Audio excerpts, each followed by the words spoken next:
जब इंसान सबसे ज्यादा टूट रहा होता है, जब उसे लगता है कि उसका कोई और दूसरा सहारा नहीं, जब आंखों में आंसू होते हैं, तो उसके शब्दों में सिर्फ और सिर्फ एक ही प्रश्न होता है, हे भगवान अब तो बोलो। लेकिन उसे लगता है कि उसी समय भगवान सबसे ज्यादा मौन रहते हैं। आज का प्रश्न यही है, भगवान क्यों चुप रहते हैं जब इंसान सबसे ज्यादा रो रहा होता है या उसे जब सबसे ज्यादा भगवान की आवश्यकता होती है। दोस्तों, आप सभी को मेरा नमस्कार और आज का मेरा विषय है, क्या भगवान सुनते नहीं। दोस्तों, हम अक्सर सोचते हैं कि शायद मेरी प्रार्थना कमजोर है, शायद मैं बहुत बड़ा पापी हूं और इसीलिए भगवान मेरी नहीं सुन रहे।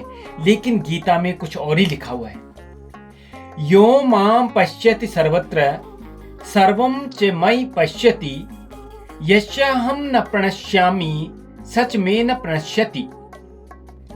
इसका अर्थ है कि जो मुझे हर जगह देखता है और हर वस्तु में मुझे पाता है, मैं उससे कभी दूर नहीं होता।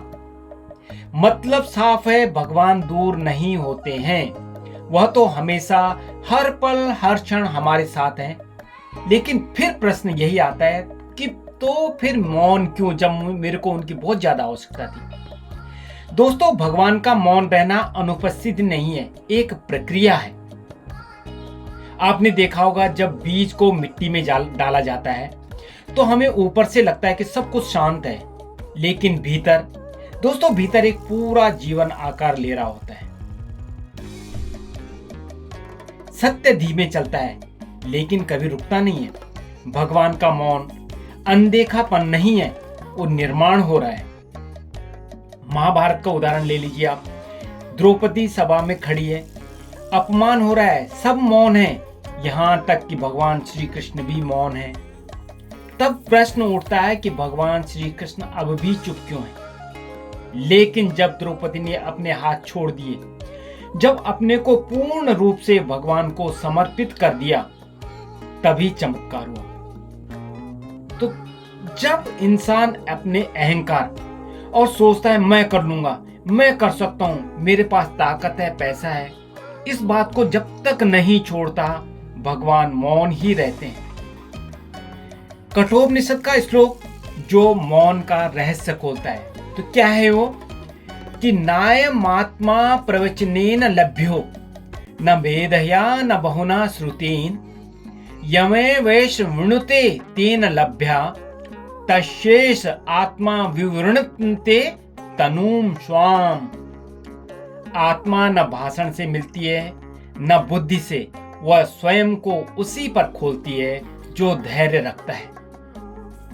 भगवान मौन रहते हैं ताकि हम सुनना सीखें, हम विश्वास करना सीखें और समर्पण करना सीखें।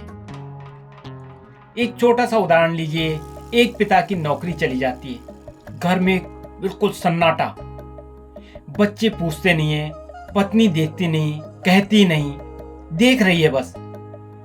वह आदमी रोज मंदिर जाता है, भगवान मौन है, लेकिन वही मौन जो उसके भीतर से मजबूत बनाता है, उस व्यक्ति को मजबूत बनाता है और वह नई राह सोचने लगता है कि अब मुझे क्या करना चाहिए। अगर उसको उसी दिन उत्तर मिल जाता तो वह कभी खुद को पहचान ही नहीं पाएगा, अपने पे उसको विश्वास ही नहीं आएगा।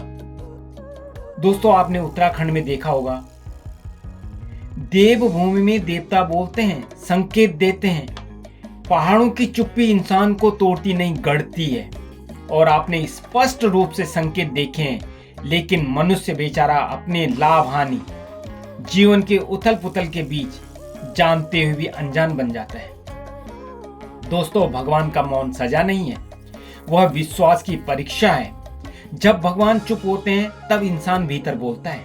और याद रखिए, जिस दिन भगवान बोलते हैं उस दिन इंसान की जरूरत खत्म हो जाती है। सोचना। तो दोस्तों, बताइए कैसा लगा आपको मेरा ये वीडियो, कमेंट में जरूर बताइए और जुड़े रहिए इसी प्रकार की सृजनात्मक ज्ञानवर्धक वीडियो के लिए। भव यात्रा 2025 पर लाइक कर सकते हैं, सब्सक्राइब कर सकते हैं, कमेंट डाल सकते हैं। इसी के साथ में आप सभी का धन्यवाद। जय हिंद, जय भारत, जय हिंदुस्तान।